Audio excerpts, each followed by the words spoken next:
différemment de maman Anne-Marie. On doit parler différemment des frères Conan. On doit parler différemment de ses frères qui ont le chômage. Les choses doivent changer dans sa vie. Amen. C'est ça une famille. À la JCC, nous avons décidé que notre soeur, son témoignage doit changer. Faisons un programme et prions. Quelquefois, je suis même quand on fait l'intercession. On va prier pour les autres. C'est une intercession. Pour les autres. Mais tu écoutes des gens, Seigneur, moi, Seigneur, ouvre-la. Je n'ai pas dit toi, j'ai dit les autres. Amen. C'est ce que l'Esprit est en train de demander. Et observe ce que l'Esprit est en train de dire. Si tu veux aller de l'avant, nous ne rentrerons pas. Les voisins capables de briser les lois. Dieu va t'envoyer quelqu'un qui est capable d'aller même en prison. Mais que toi, tu puisses changer. Est-ce que je peux dire quelque chose à quelqu'un?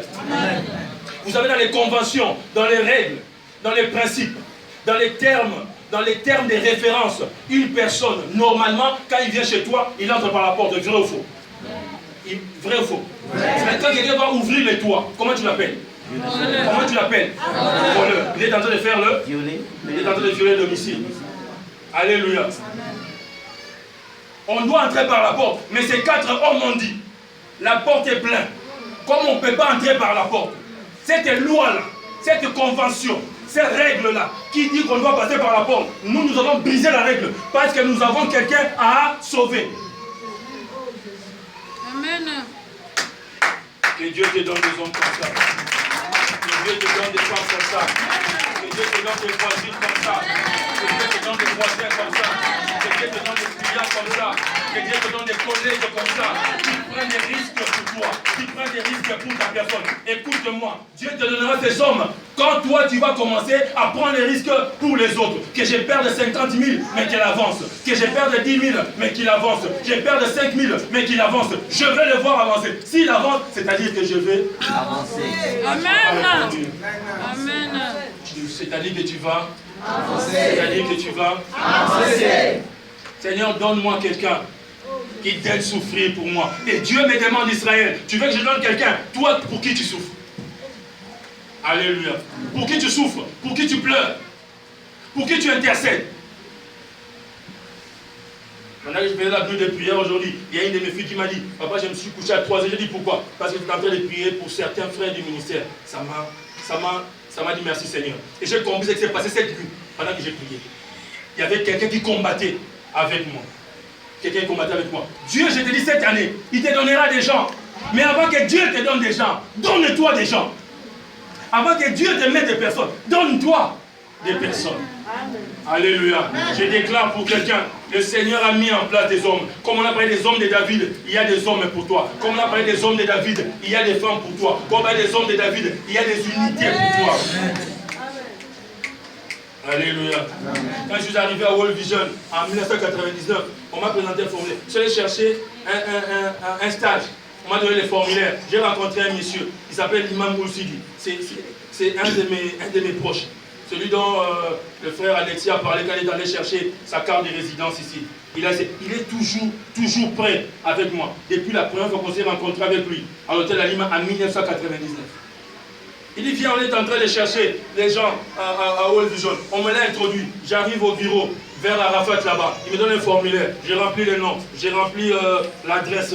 J'arrive au niveau de l'âge. On dit, non, c'est pour les gens qui ont au minimum, au maximum 25 ans. Moi, j'avais déjà 28 ans. Je montre mes imams, ici c'est pour, il dit, efface ça. Alléluia. Il a dit, j'efface, j'ai fait quoi? J'efface. Amen. Je continue le formulaire. J'arrive exceptionnellement, c'est pour les Mauritaniens. Il n'y a que pour les stages, c'est pour seulement les Mauritaniens. Mais l'imam me regarde, c'est pour, il dit, efface ça. Alléluia. Est-ce que tu veux quelqu'un? Est-ce que tu veux avoir quelqu'un sur ton chemin? Efface ça. Alléluia. C'est lui qui te fera effacer les conditions que tu ne peux pas remplir. C'est lui qui te fera effacer les conditions que Dieu a dit, ce n'est pas pour toi. Le Seigneur veut mettre quelqu'un sur ton chemin. Est-ce que toi, tu as mis quelqu'un sur ton chemin? Alléluia. Ceux qui savent qu'il y a des personnes qu'on doit relever, le Seigneur leur envoie des personnes qu'on a relevées. Voilà pourquoi le Seigneur a mis autour de nous des hommes. Il nous a fait hommes avec des hommes. Il nous a fait humains avec des humains. Dis voisin, sois humain. Dis voisin, sois humain. Seigneur, montre-moi quelqu'un Montre-moi quelqu'un. La Miss Clara a eu la sœur Elisabeth. Et c'était une expérience marquante. Marquante. Alléluia. Je me rappelle, ma mère Elisabeth, je me rappelle le premier CV que j'ai fait pour elle. Alléluia. Je te rappelle, le premier CV avec l'industrie de médicaments, où tu as le travail, corrige-moi avec 50 000 ou Guilla, les salaires, 50 000. Tout bas, 50 000. Moi, j'étais dans les 45, quelque chose comme ça. Et tout était commencé. Maintenant, 50 000, c'est pour les courses, c'est pour le carburant, c'est pour... parce qu'il faut toujours commencer. Tu sais, quand j'entre... Quand 50 000, c'est la dîme. C'est la dîme. Est-ce qu'on peut acclamer les Seigneurs?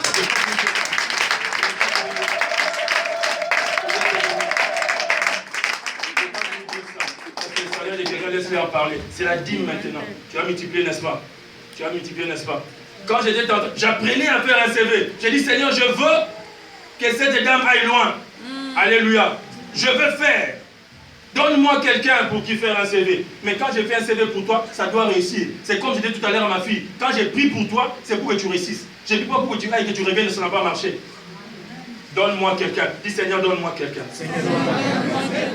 Mais tu sais, quand je rentre du travail, fatigué, escanté, je passe, il faut que je dépose les sacs, parce qu'il faut que je revienne pour le P12, pour les affermissements. Quand je te vois à la salle à manger, avec 5 enfants, quand ma mère est occupée aussi, elle est là avec vous, je calcule, je dis, mais s'il faut avoir pour l'école des cadres un surveillant pour les enfants, un tuteur à la maison, pour l'école petit centre, combien je vais payer?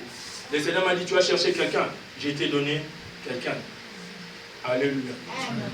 Tu as cherché quelqu'un, je t'ai donné quelqu'un. C'est lui que tu portes, te portera un jour. C'est lui que tu fais avancer, te fera avancer. C'est lui qui change ta vie, tu ne sais pas qui tu es en train de faire descendre. Tu ne sais pas qui tu es en train de diminuer. Tu ne sais pas qui tu es en train de chasser. Tu ne sais pas qui tu es en train de dénigrer. Tu ne le sais pas. Je suis venu te dire, tu ne le sais pas. Ce soir, sache-le. Ce soir, cherche à le savoir. C'est pas pour rien qu'il est à côté de toi maintenant. C'est pas pour rien qu'il est à côté de toi. Tu n'es pas dans la voie. Alléluia. Oh Seigneur, donne-moi des voisins. Donne-moi les voisins. Mon nom, mets-toi debout, mets-toi debout, mets-toi debout. Quand tu t'occupes des gens,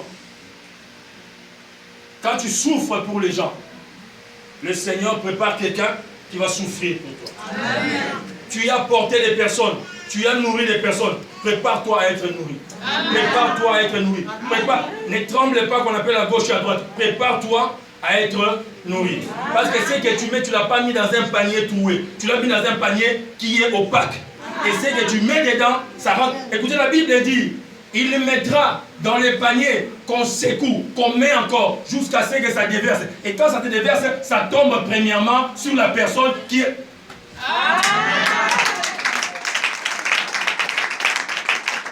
Ce n'est pas les voisins qui prennent avant.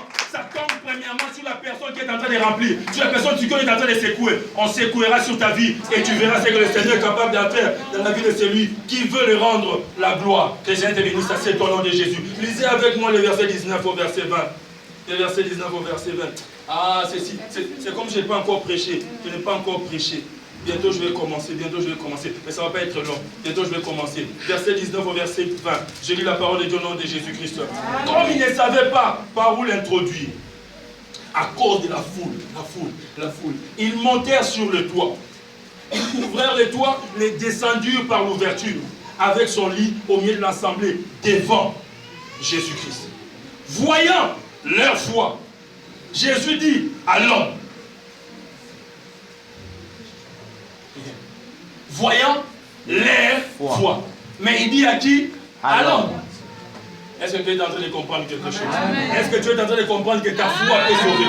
Est-ce que tu peux comprendre que ta foi peut changer? Est-ce que tu peux comprendre que ta foi peut transformer? Ta foi peut faire pardonner les péchés de quelqu'un? Est-ce que tu peux comprendre que seulement ta foi, je n'ai pas dit ta prière, seulement ta foi peut changer les choses? Il voit la foi des porteurs, mais c'est au paralytique qui dit, tes péchés sont pardonnés. Dieu ne te demande pas de lui donner, Dieu ne te demande pas de lui payer, Dieu ne te demande pas de lui faire manger, Dieu te demande de pouvoir croire que ça va marcher.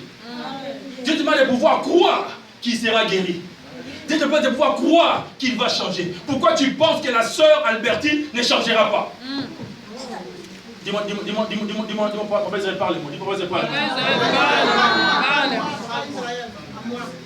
Parce que tu ne crois pas toi-même à ton changement. C'est vrai. Oui. Parce que toi-même, tu ne crois pas à ton changement. Si tu croyais à ton changement, méchant que tu es, méchant que tu es, si tu crois à ton changement, tu croiras qu'elle changera. Tu croiras qu'elle viendra à Dieu. Tu croiras qu'elle va un jour pleurer. Il va un jour pleurer. Si tu croyais, c'est pourquoi tu ne crois pas. Leur foi est amenée en action, le pardon dans la vie de quelqu'un. Mais réfléchissez avec moi. Première chose, réfléchissez rapidement vraiment avec moi. Vous pensez que ces gens, en ouvrant les toits, en faisant descendre cet homme au milieu de la foule, devant Jésus, ils attendaient seulement que Jésus dise « tes péchés te sont pardonnés ». Est-ce qu'ils sont venus là pour qu'on pardonne les péchés? Mais c'est là-bas qu'on commence. C'est là-bas qu'on commence. C'est là-bas que tout commence. C'est là-bas que tout commence. S'il n'y a pas encore de pardon, les miracles, il n'y en aura pas. Et je vais descendre tout de suite. Quand ils sont venus, les 4 voisins, ils ont tout fait. Ces acrobaties, pas pour qu'on puisse leur dire tes péchés te sont. Voilà pourquoi, quand on a que les péchés te sont pardonnés, après dernièrement, il dit maintenant que les péchés sont pardonnés, tu fais quoi? Tu prends ton lit, tu fais quoi? T'es méchant. Alléluia. D'abord les haram que ça parte. Après les téméchis viennent. J'ai dit que tu partiras. J'ai dit que tu partiras. J'ai dit que tu prendras ton lit. J'ai dit que tu prendras tes effets. J'ai dit que tu prendras tes effets. Les lits c'est la honte.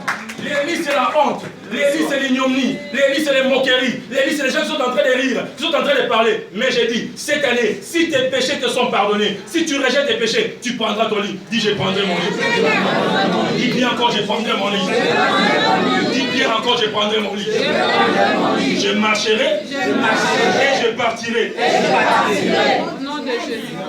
Merci d'ajouter au nom de Jésus. La Bible dit, lorsqu'on est descendu, le Seigneur regarde. Il ne regarde pas le Messie qui est couché, bien que c'est lui qui est le point central des raisons. Il regarde les gens qui l'ont fait descendre. Soyez les gens qui amènent les autres. Soyez les gens qui supportent les autres. Nous avons une famille où nous sommes dans un océan, entourés de gens qui ne sont pas comme nous. Chacun de nous a besoin de l'autre. Écoute, je te décourage. Continue à courir sur ce qui est de toi. Continue à courir. Tu couriras longtemps. J'ai dit sur la parole de l'Éternel. Parce qu'il m'a prévenu de pouvoir et dire à toi. Alléluia. Lorsqu'il dit que tes péchés te sont pardonnés, on regarde à gauche, on regarde à droite, le Messie est encore sur le lit. Hein, frère? Tes péchés te sont pardonnés, le Messie ne se lève pas. Il est sur le lit. Bon, est-ce que moi je suis venu ici vraiment? Si je compte des gens, est-ce qu'on est venu ici pour qu'on nous dise que nos péchés ne sont pardonnés? Non? On est venu pour autre chose. Mais écoute-moi. Ils sont en train de te regarder. On a dit que son péché est pardonné. Que Dieu l'a pardonné. Je suis chômeur, mais mes péchés me sont pardonnés. Je n'ai pas un mari, mais mes péchés me sont pardonnés. Je n'ai pas réussi l'année passée, mais mes péchés me sont pardonnés. Je n'ai pas ma propre maison, mon numéro est en train de me sous-loger, mais mes péchés me sont pardonnés. Demande-moi pourquoi. Parce que tout commence par les pardons. Amen.